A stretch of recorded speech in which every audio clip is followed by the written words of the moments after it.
Olá a todos e a todas, estamos cá novamente com um novo vídeo de videoaula de pintura e o tema de hoje é o pós-impressionismo. O pós-impressionismo é um período na história da arte de uma forma extremamente importante que liberta toda a pintura da sua forma clássica para o que é hoje. Eu, ao longo do vídeo, vou-vos informar um pouco mais sobre este período.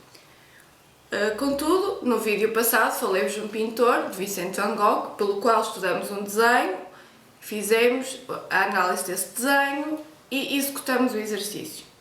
Hoje vou-vos falar de Paul Cézanne, amigo de Gauguin, que também vamos analisar uma pintura, vamos analisar a sua obra, um pouco da sua obra, escolhi também uma pintura e aí vamos fazer 3 exercícios.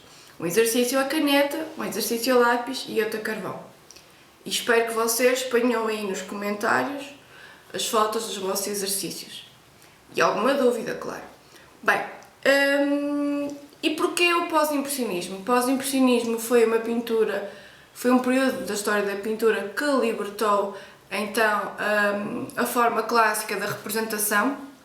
Antigamente a pintura, como vocês já devem saber, representava a realidade dentro de uma forma muito padronizada. Havia um determinado maneira de pintar, uma determinada paleta, consoante nós estávamos localizados. Como vocês já sabem, estando na Europa, tínhamos uma paleta muito semelhante com cores, com os pigmentos que temos à nossa volta, então eram os tons castanhos, os amarelos. Se formos mais para o norte da Europa, os tons são mais azulados, mais esverdeados, consoante o pigmento que temos na nossa região. Aqui, o pós-impressionismo, o que é que faz? Faz com que estes pintores, estes artistas, se localizam de diferentes pontos. Van Gogh esteve em França, esteve em Amsterdão, ligou com várias pessoas. Paul Cézanne, a mesma história. Esteve em vários pontos da Europa. E porquê falarmos da história da arte quando é uma aula de pintura? Falar da história da arte, para além de sabermos um pouco mais, e nunca foi demais sabermos, é preciso conhecermos, é preciso desvendarmos e depois aí é que conseguimos compreender e conseguimos executar um exercício. Se nós soubermos um pouco mais, vamos compreender e vamos saber fazer. O que está por trás às vezes da pintura, aos nossos olhos não é assim tão claro, porque não conhecemos um pintor, não conhecemos o porquê dele fazer aquilo e só entretanto é que nos tornam as coisas mais claras, encaixando as coisas no seu tempo, no seu espaço, conseguimos compreender e aceitar. Bem, quanto ao Paul Cézanne, ele pertence ao movimento que tem uma história incrível, em que cada pintor se torna um ser individual. O que é que isto quer dizer? Que quando nós pintamos, como Van Gogh tinha uma técnica, Cézanne vai ter outra técnica e outros tantos, mas foram eles que disseram: não, eu quero fazer parte sim da pintura, mas eu quero quero investigar sobre a minha maneira de pintar.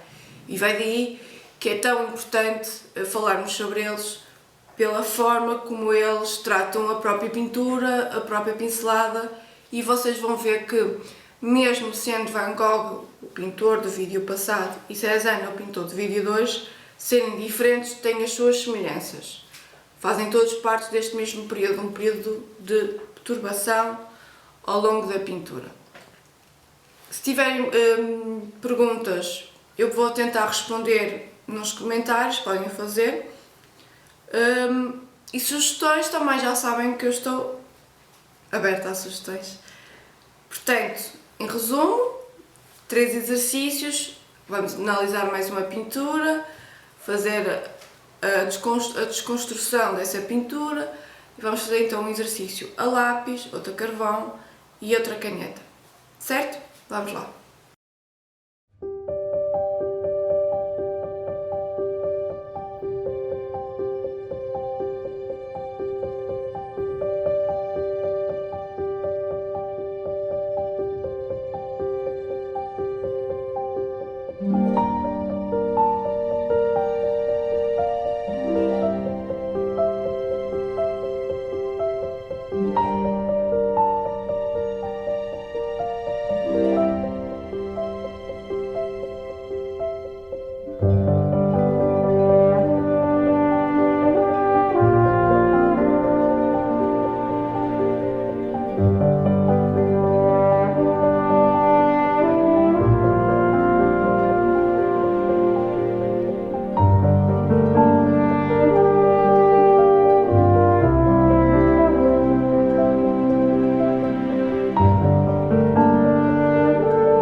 pós-impressionismo, o que é?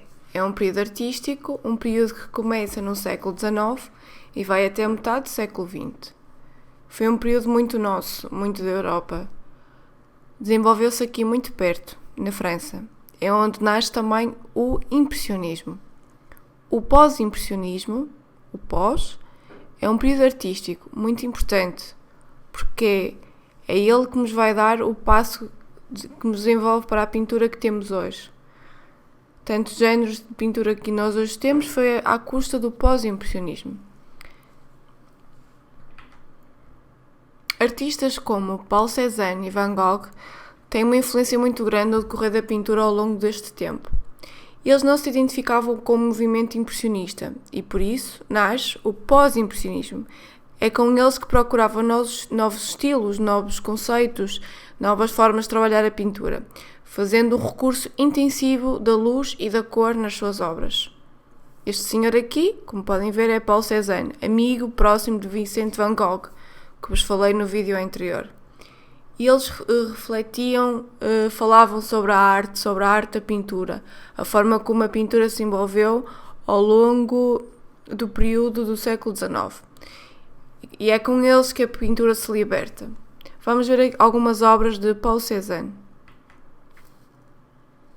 Para estes pintores, a busca de uma nova realidade sobre a pintura, entre trabalhar temas simples como o cotidiano, cenas do nosso dia-a-dia, cenas que temos na nossa casa, no nosso café, na nossa rua.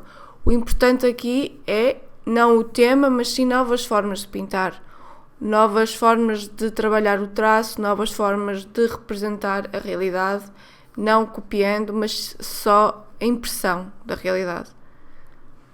Como se pudermos analisar esta pintura ou uma análise de uma pintura mais clássica, vemos as diferenças. Não é que eles não soubessem pintar.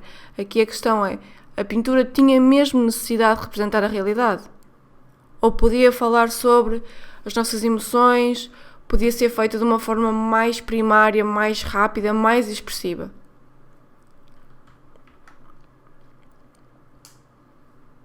E é com isto que eu penso que seja muito importante falar-vos do pós-impressionismo, entenderem como é que a pintura se libertou. Neste momento, vocês estão aqui a ver uma cena que temos em casa, uma cena que eles fizeram o propósito de criar uma mesa com umas maçãs, uma jarra. Se fomos ver a pinturas mais clássicas, o que é que nós conseguimos ver? Conseguimos ver obras muito bem definidas, uma luz muito clara. Aqui a ideia era só criar uma impressão, só dar a sugestão do que aquilo é. Então, o que é mais importante é, volto-vos a falar, da cor, da luz e da sombra. O que é que nos interessa a nós fazer uma cópia fiel da realidade? Diziam eles. Eles interessam-se pelo que está dentro deles, pelas suas emoções, pelo seu inconsciente. Se separarmos esta pintura, percebemos que há uma disfunção da perspectiva, como se tivéssemos dois pontos de fuga diferentes. Cézanne usava este método simples e estilizados para desenhar. Usava formas diferentes de perspectivas, ângulos diferentes para descrever os objetos, porque o importante aqui era só a sua impressão. Não tinha bem uma lógica muito profunda, muito técnica da cópia da realidade, porque como vocês sabem, a luz vai mudar consoante o dia que temos, vai mudar conforme se eu estou sentada ou se estou em pé, muda logo as perspectivas, certo? Bem, vamos então continuar a ver mais sobre estes traços simples, estilizados, que Cézanne desenvolveu. Nesta pintura temos uma cena, uma paisagem. O que é que vocês diriam? Pertence ao abstrato? Lá está, é uma referência que os pós-impressionistas não sabiam que era um abstrato, estavam-se a aproximar. Mais uma cena do cotidiano, uma cena de café, em que tem umas personagens a fazer uma atividade. Podemos concluir que, então, são formas simples, linhas simples, sem grande definição, mas está tecnicamente compreendida a pintura, que temos a luz, a incisão da luz, a incisão da sombra, e conseguimos perfeitamente entender as pinceladas, o mazinamento da mão com o pincel. Bem, e por último, temos uma pintura em que eles usam aqui o preto para delinear as linhas. Se vocês como sabem, eu digo-vos que a pintura só se usa o preto em situações muito precisas. Aqui eles vão então contra tudo o que é académico. E esta é a pintura que vamos trabalhar. É mais uma cena de natureza morta. Vou-vos relembrar que natureza morta não é um animalzinho morto, é sim elementos dispostos numa superfície, numa mesa, numa cadeira. Bem, o nosso exercício de hoje então é analisar esta pintura. No nosso exercício da aula passada também falamos sobre natureza morta, sobre a representação da fruta e do mesmo tema. E porquê é que eu volto a insistir? Porque é a forma mais fácil de falarmos sobre a cor, sobre a forma mais simples de vocês entenderem como é que se organiza a luz e a sombra disposta nos objetos. Bem, agora vocês podem entender que entre Cézanne e Van Gogh, que foi o nosso exercício da aula passada, o que é que eles têm em comum?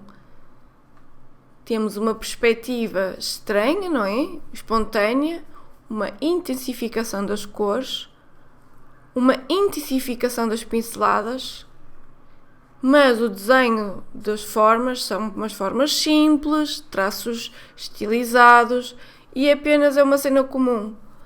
Eu acho que quando eles fazem sempre pinturas sobre frutas, sobre objetos, o que é que eles nos querem dizer com isto? Eu penso que eles nos querem dizer que o mais importante para eles era pintar, não era representar a figura humana, não era representar uma linda paisagem. Para eles o mais importante era trabalhar a pintura, era trabalhar as cores, era trabalhar a sua massificação.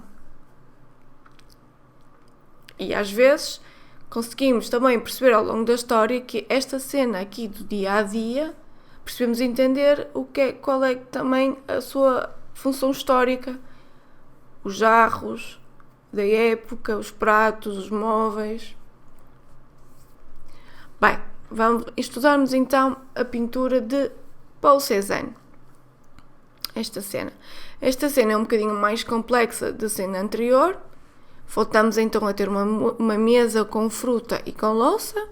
É uma cena que todos nós temos dentro das nossas casas. Eu escolhi então esta pintura para ser o nosso exercício da aula de hoje. Voltamos a fazer o recurso ao exercício simples do desenho. Se estivéssemos numa aula de pintura normal, estaríamos a fazer o que é escolher a paleta das cores, escolher as tintas. Mas agora, estando nós nesta situação, vamos olhar para a pintura com meios de descontextualizar.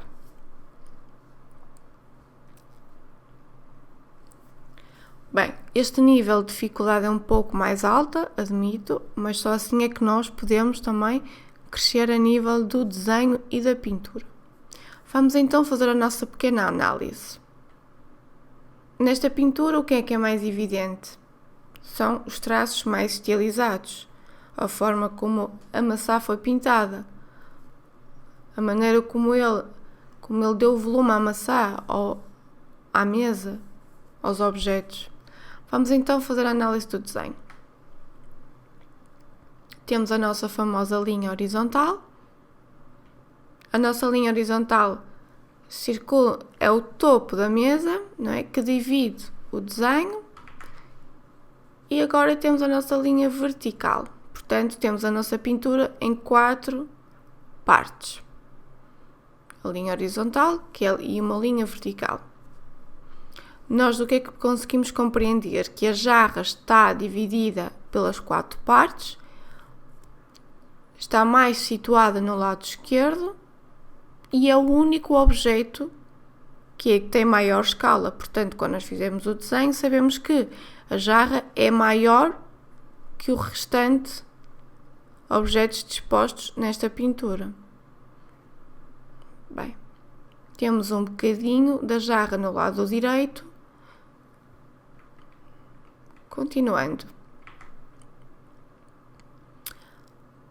Para além destas 4 partes, a pintura, o que nos guia, não é? É fundamentalmente o objeto da jarra. Vamos ver as nossas linhas auxiliares.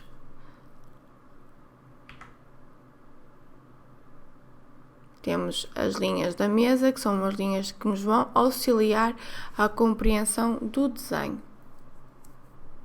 Voltamos a ter novamente um canto da mesa, como no exercício anterior. Portanto, a mesa são linhas mais ou menos a direito e depois temos o canto que é mais ou menos numa perspectiva esquisita.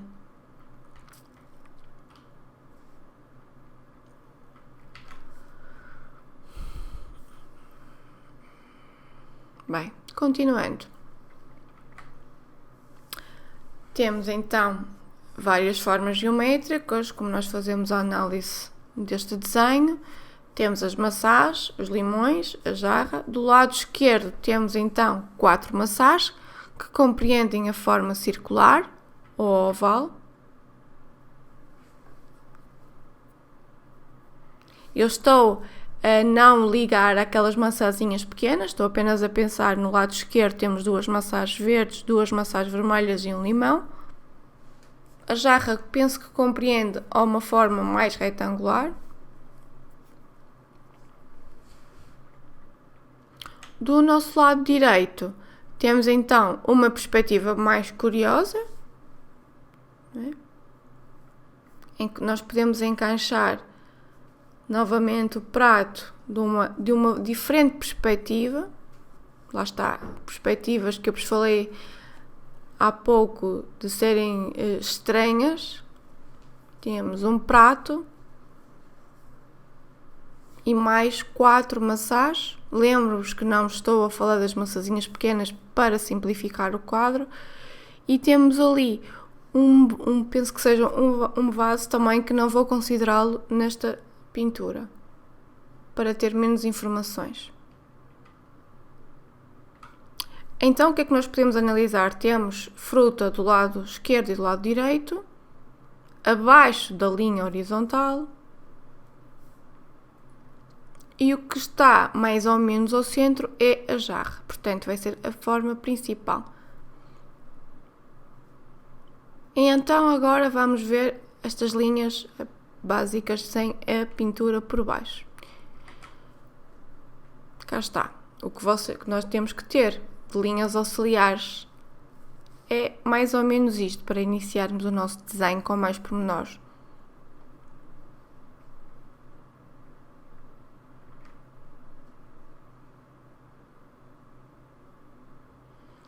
Chama a atenção para que, antes de executarmos o nosso desenho, para analisarmos melhor aqui a jarra. Se nós olharmos melhor para a nossa jarra, ela sim está definida num retângulo, mas nós podemos entender que o interior, a perspectiva também se circula em círculos e ovais. Se nós nos ligarmos sempre a linhas retas e auxiliares e olhar para os objetos, descontextualizá-los, ajuda-nos a fazer o desenho. E agora faço-vos uma pergunta. Onde é que está aqui a sombra? Certo, está no lado direito.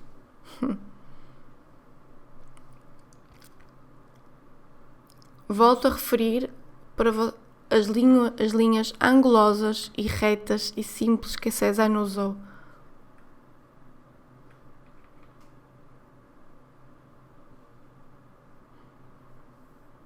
Portanto, percebemos mais ou menos que a luz vem do canto superior esquerdo, que nos faz uma sombra no tampo da mesa, no lado direito.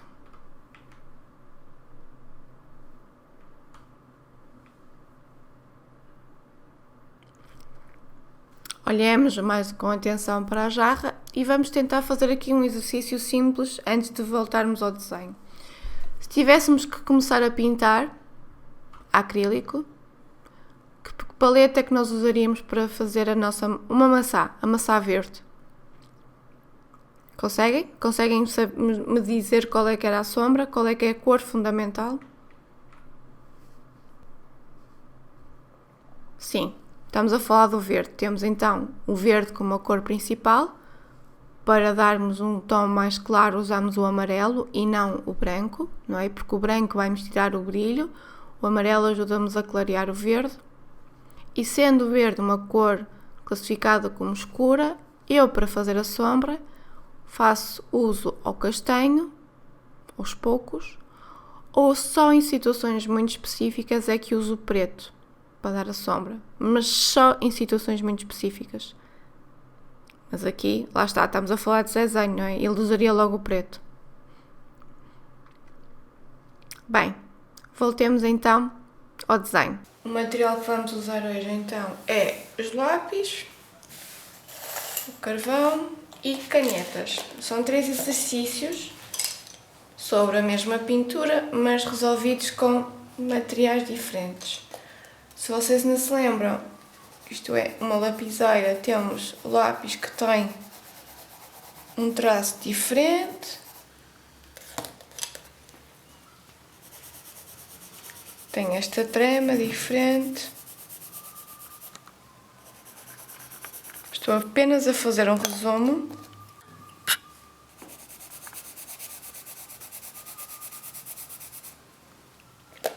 Em que se eu usasse esta borracha conseguia então conseguia ter resoluções desta forma, certo? Se usarmos uma caneta também, se não tiverem lápis, podemos também usar canetas. E conseguimos este tipo de trama.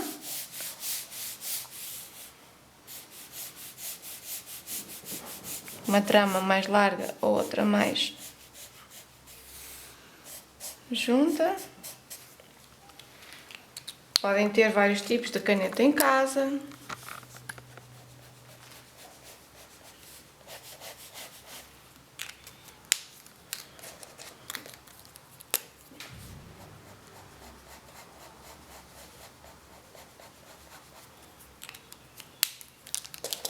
Ou destas canetas também. Também serve. Desde que risque, tudo serve. E se algum de vocês também tiver carvão, podem também fazer o exercício de carvão. Se não, põem a fazer uma fogueirazinha e uns paus. Está o assunto resolvido. Pronto. Já sabem que, tanto no carvão como no lápis, podemos usar a borracha para criar volumes e luz. Certo? Este é o nosso material. Diferentes canetas. Que vou pôr aqui de lado. Diferentes lápis. E carvão. E as respectivas borrachas. Bem, para começar este exercício, eu vou começar com o lápis. Com licença.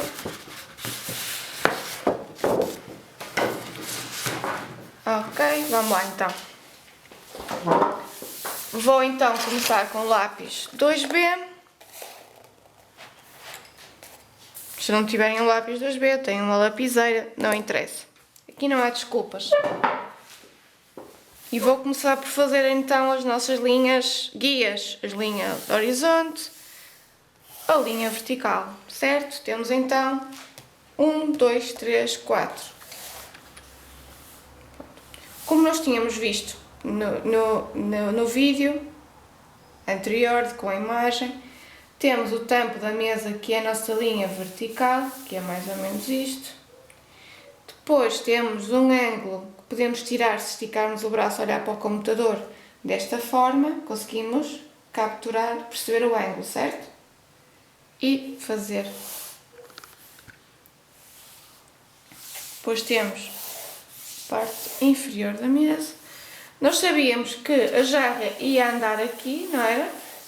e ocupar as 4 partes, peço desculpa. Portanto, ela era mais ou menos, ia mais ou menos aqui, eu tenho que, estava mais ou menos aqui, que era um retângulo.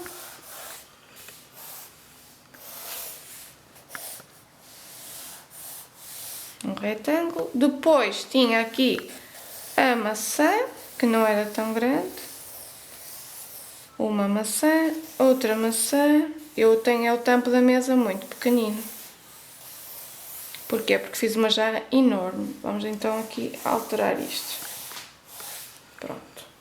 Eu peço só um minuto que eu vou voltar à minha apresentação, porque assim sigo exatamente a forma como vocês têm.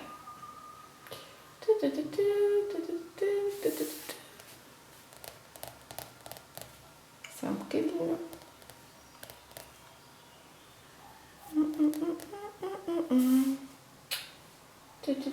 Deixa-me cá ver. Ok.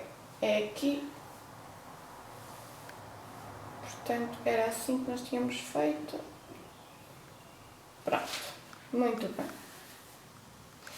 Já fui buscar a imagem que vos tinha mostrado. Então, volto aqui a lembrar a linha do horizonte, a linha vertical, a nossa jarra, uma maçã,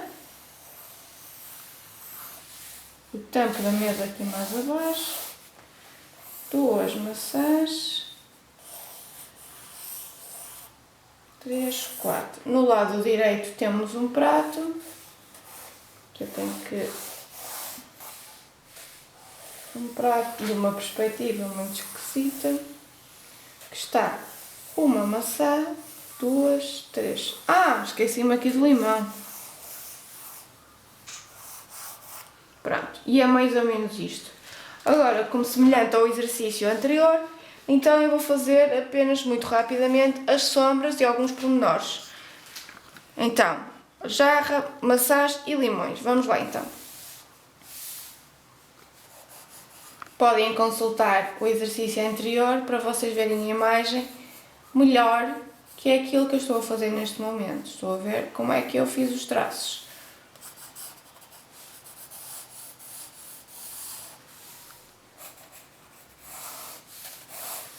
Portanto, são linhas simples, angulosas, não é?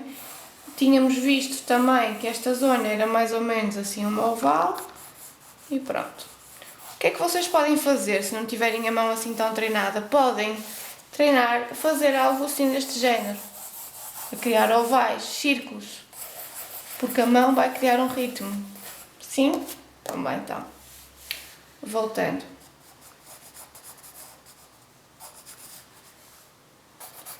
Quero que tentem fazer este exercício. Estou a tentar fazer da forma mais rápida possível para não ser muito maçado para vocês. Muito chato. Aqui também estava um círculo.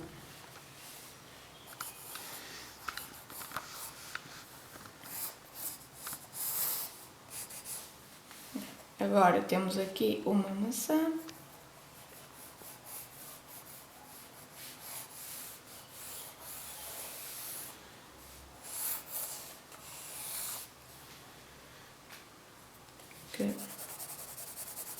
Vou dar então a minha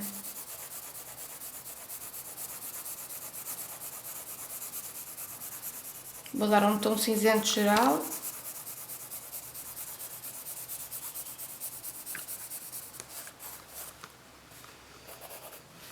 Que é para perceber bem onde é que está.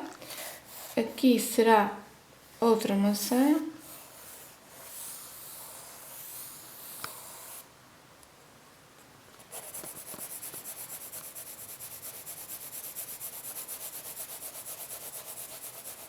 Como estão a ver, eu não acerto no desenho à primeira, não é? Eu faço sempre riscos auxiliares para encontrar o desenho.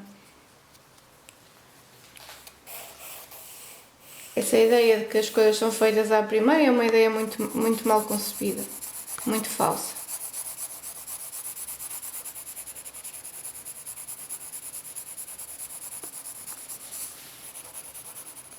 Claro que se eu fizer este desenho várias vezes, eu vou saber exatamente como é que as coisas são, mas como também é a minha primeira vez a fazer este desenho. E agora aqui o limão.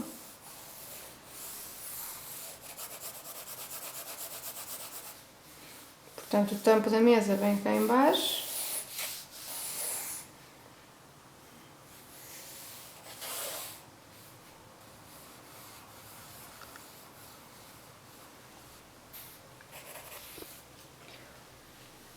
O prato está mais ou menos aqui.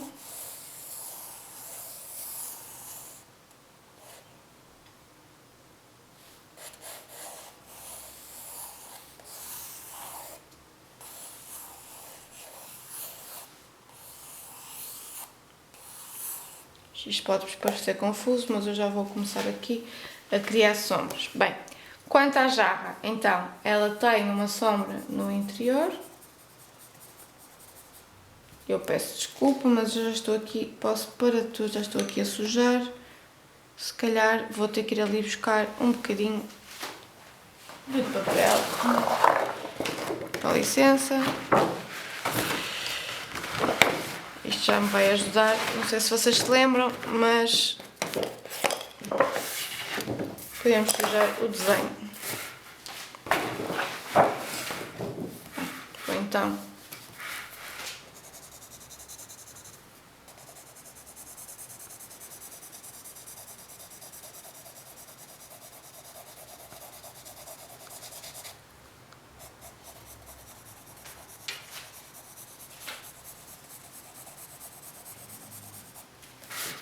como aqui tem mais sombra, eu vou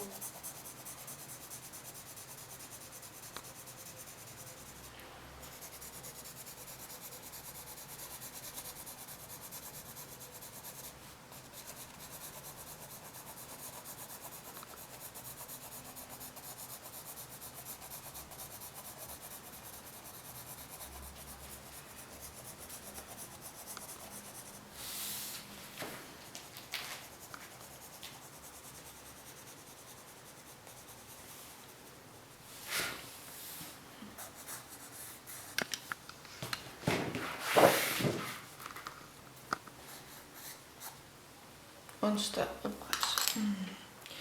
Posso já eliminar estas linhas auxiliares, já dá para entender melhor o meu desenho.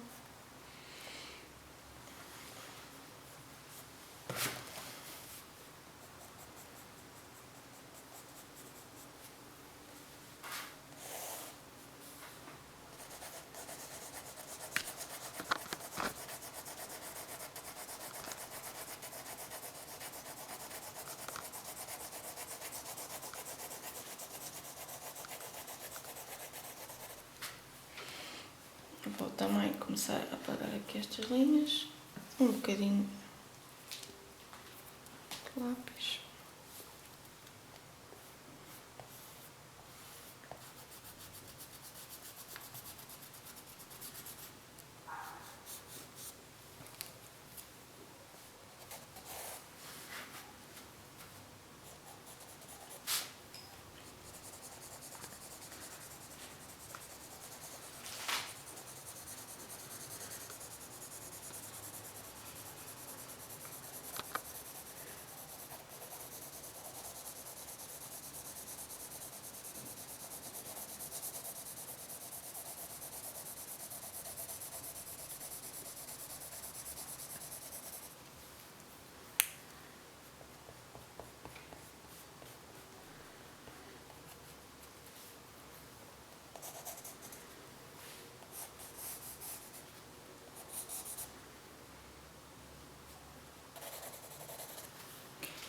Depois podem também, já sabem, fazer estas coisas.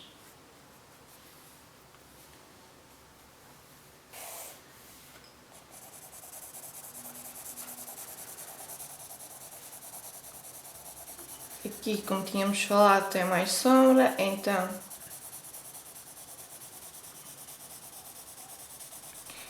tem que dar uma trama mais forte, com a ideia de mais escuro.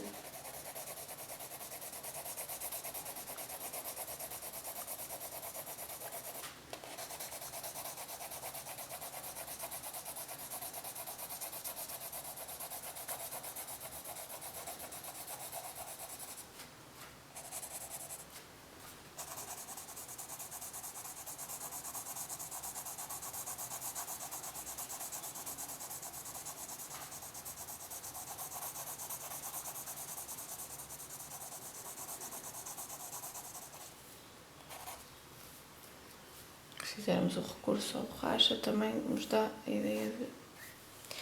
Pronto, continuando. Este será só um exercício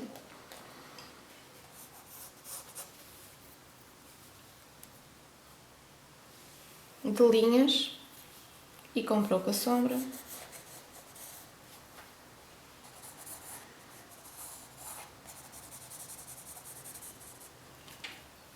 Para fazer o restante exercício, vou usar outro método de desenho, que pode ser o carvão, para as maçãs. Isto eu estou só a explicar que vocês podem fazer o mesmo exercício com diferentes materiais. Imaginem que não têm lápis, mas têm carvão. Podem fazer o mesmo com o carvão. Funciona da mesma maneira.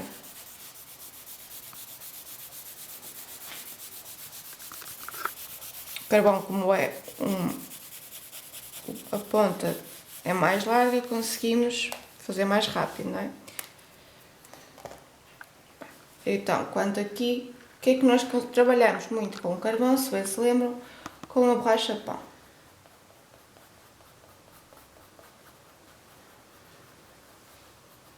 Temos então um tom intermédio, um tom claro e vou fazer.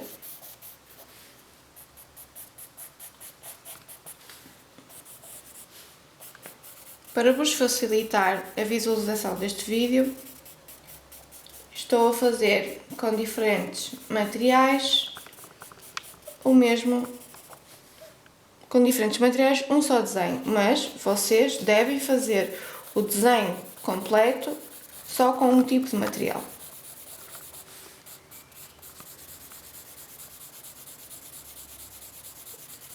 Eu aqui estou-vos a mostrar as soluções diferentes. O que me interessa a mim é se vocês compreenderam o exercício, se compreenderam os volumes, as sombras. Não me interessa a mim um resultado bonitinho. Claro que seria muito agradável. E tenho a certeza que irão conseguir. Bem, a borracha, atenção que não estou a usar o dedo, que muitos de vocês usam o dedo. A borracha ajuda a criar, então temos aqui uma sombra. Deixa-me só trocar aqui de carvão.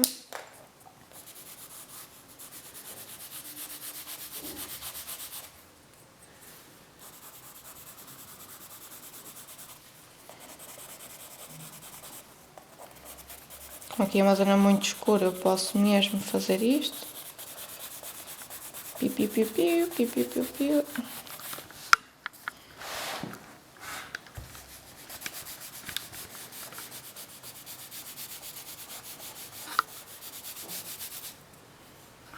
Agora temos aqui o nosso limão, não é? Que não está aqui muito bem desenhado.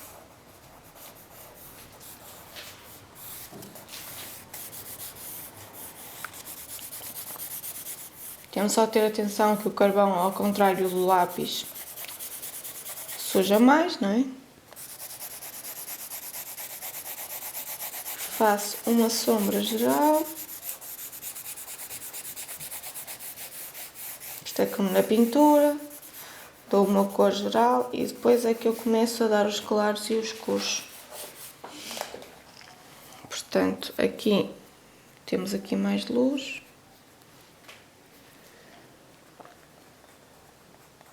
Que é o ponto mais claro.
Volto aqui a dar então os claros.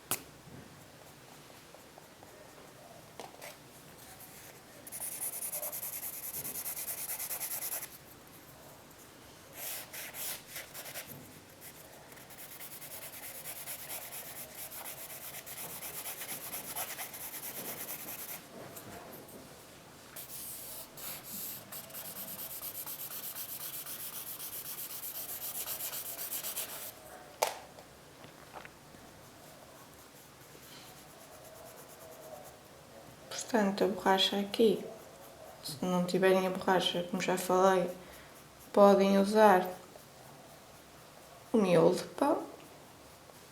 E ai de vocês que não digam que não têm miolo de pão.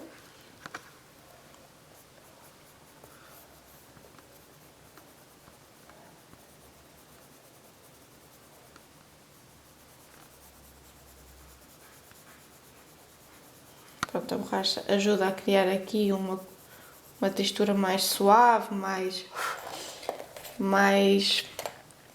limpinha, não é?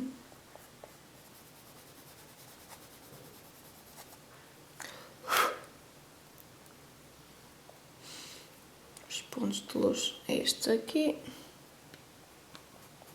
Pronto, e assim vou continuando a fazer o desenho. E vocês podem achar, oh não, está muito escuro. Borracha. Eu precisei de sujar para depois também criar aqui uma textura.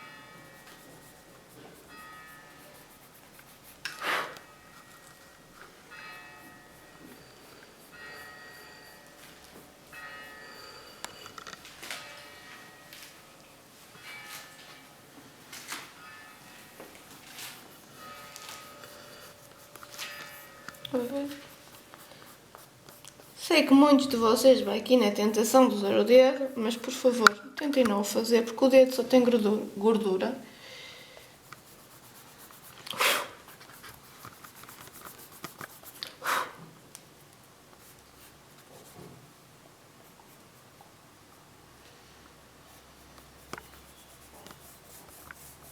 Estão a ver, a borracha ajuda aqui a criar uma manchinha cinzenta mais levezinha. Pronto.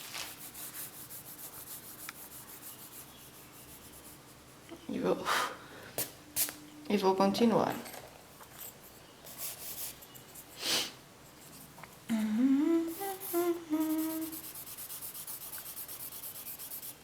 Puxar este, porque assim já posso pousar à vontade.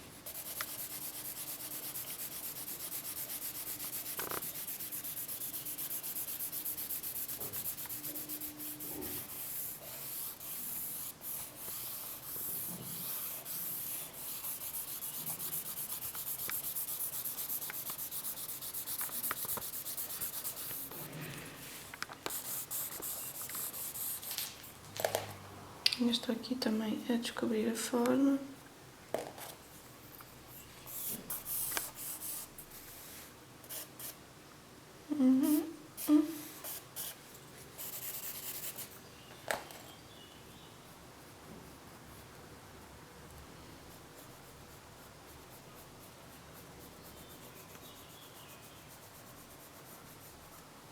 Pronto, iremos então continuar a fazer este desenho a carvão.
Estão a ver aqui o mais escuro da sombra? Ajuda sempre.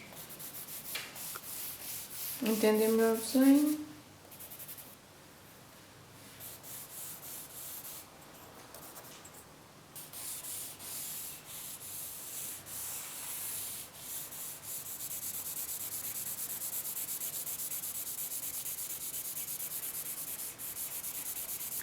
Se vocês tiverem laca em casa, ele ajuda a fixar, ajuda com que o carvão depois, entretanto, não saia. A laca do cabelo, sim, essa laca.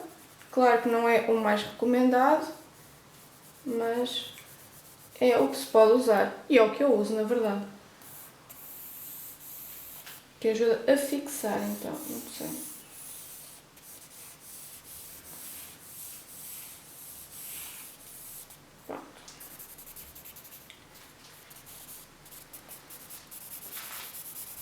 Vocês vão conseguir fazer isto com mais pormenor, porque isto é um vídeo e não pode também ser muito chato.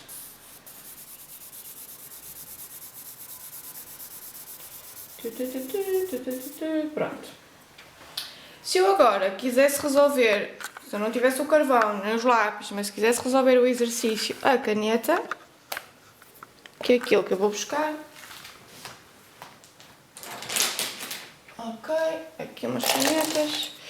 Imaginem que eu vou continuar a fazer o exercício. A caneta, deixa-me pôr aqui um bocadinho mais de zoom, que é para eu ver melhor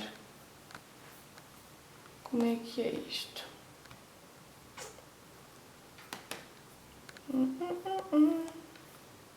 Ora bem, vou tratar aqui deste prato a caneta. Deixa-me ver qual é esta. Pode ser. Faço então os riscos a lápis. Isto aqui continua bastante confuso. Faço aqui os riscos a lápis.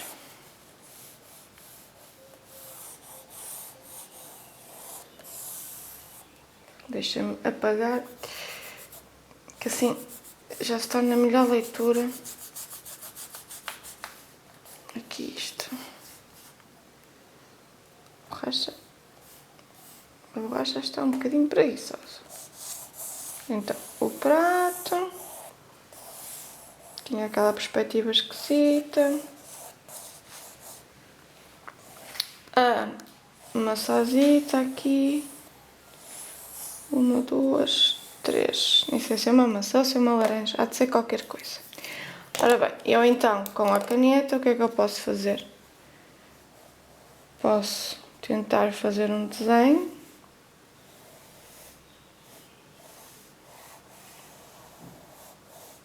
Isto é mais ou menos a maçã vermelha. E criar então uma trama. Que é parecido com o lápis, não é? Só que eu não gosto muito desta caneta. Para vocês verem em casa, tem que ser uma coisa assim com mais grossa.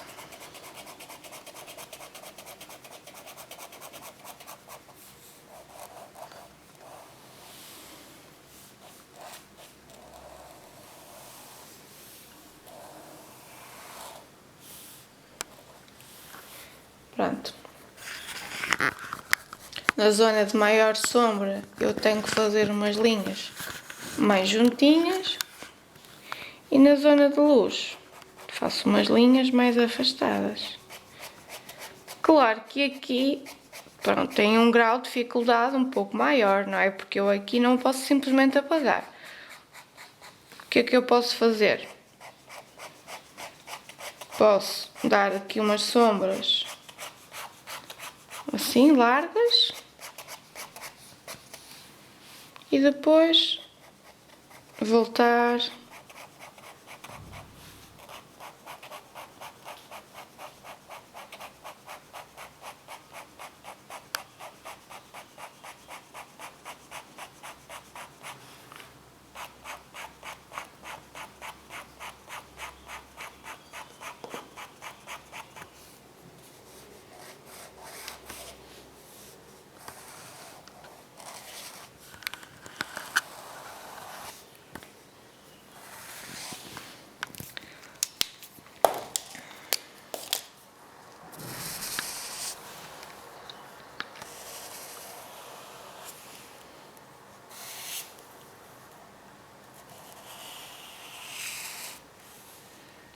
Pronto, isto é chamado um desenho de linha. Um esboço de linha.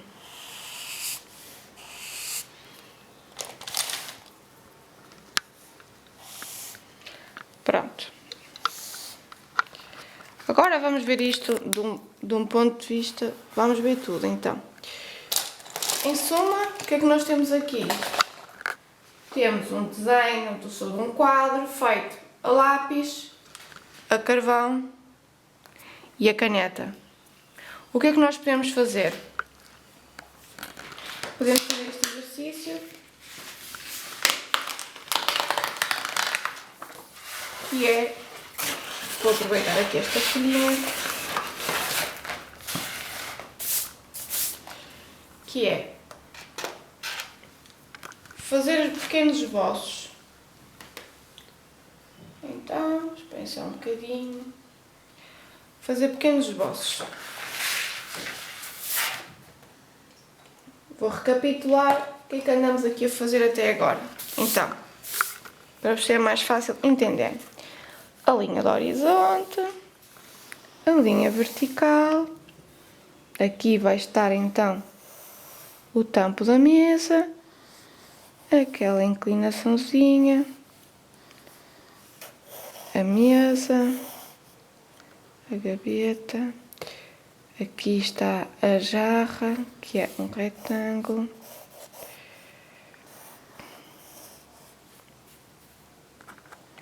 uma maçã, uma outra maçã. Se vocês acharem que as maçãs deviam estar mais juntas ou mais afastadas, é porque elas rebolaram entretanto. Ninguém sabe. Um prato, uma maçã, outra maçã. Pronto, e aqui esta. O que é que podemos fazer? Podemos fazer... Temos isto, que é exatamente como vocês têm no esquema a computador. Depois podem fazer pequenos esboços, pequenos desenhos.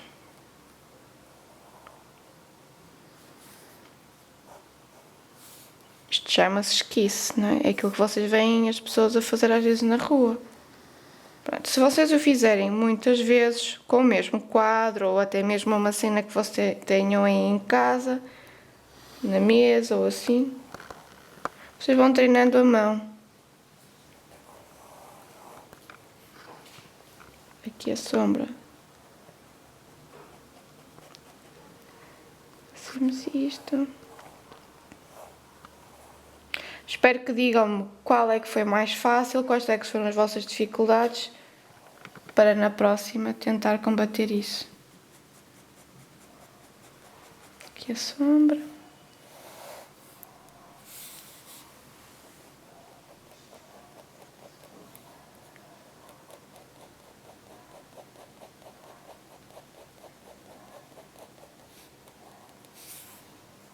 Ah, esqueço-me sempre do limão.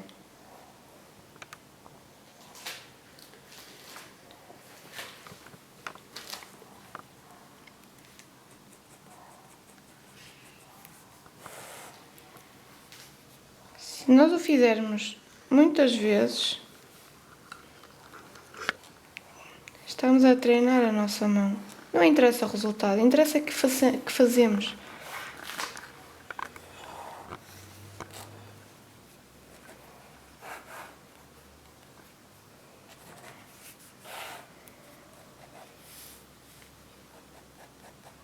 Estamos a olhar para a pintura, estamos a observar onde é que está a sombra, estamos a pensar sobre ela, estamos a exercitar a nossa mente.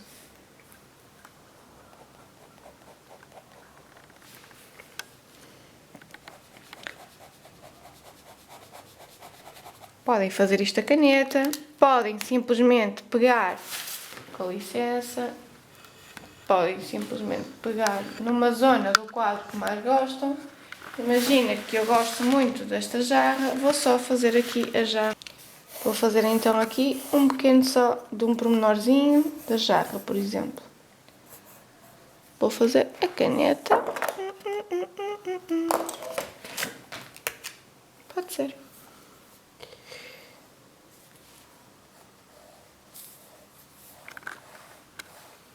treinamos sempre a nossa mão. Podem querer com mais pormenor, com menos pormenor.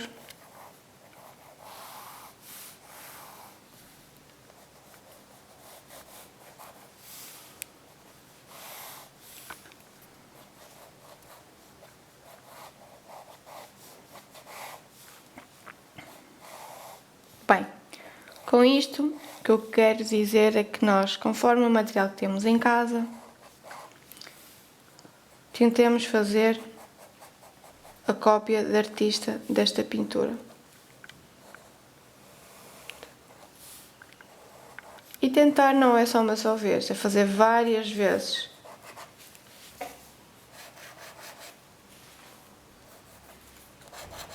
O quadro todo, um bocadinho do quadro. O que me interessa a mim é que o façam, que o executem com umas linhas mais angulosas, com umas linhas mais soltas. Tá bom? E não se prendam logo com os pormenores. Fazer aqui a flor. Pronto. Certo? Bem, se forem a ver então, no geral, temos um desenho com diferentes técnicas, com o lápis, carvão e a caneta. Um pequeno esboço a caneta. E só uma pequena parte do quadro. Não se esqueçam que eu proponho-vos que façam o exercício do quadro todo.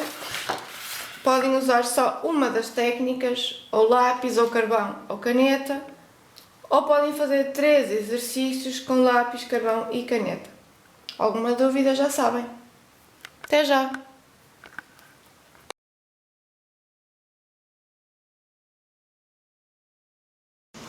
Adeus! Se tiverem sugestões, dúvidas, deixem nos comentários que eu vou tentar responder. Até para a semana. Adeus, Chica! Diz adeus! Diz adeus! Diz adeus!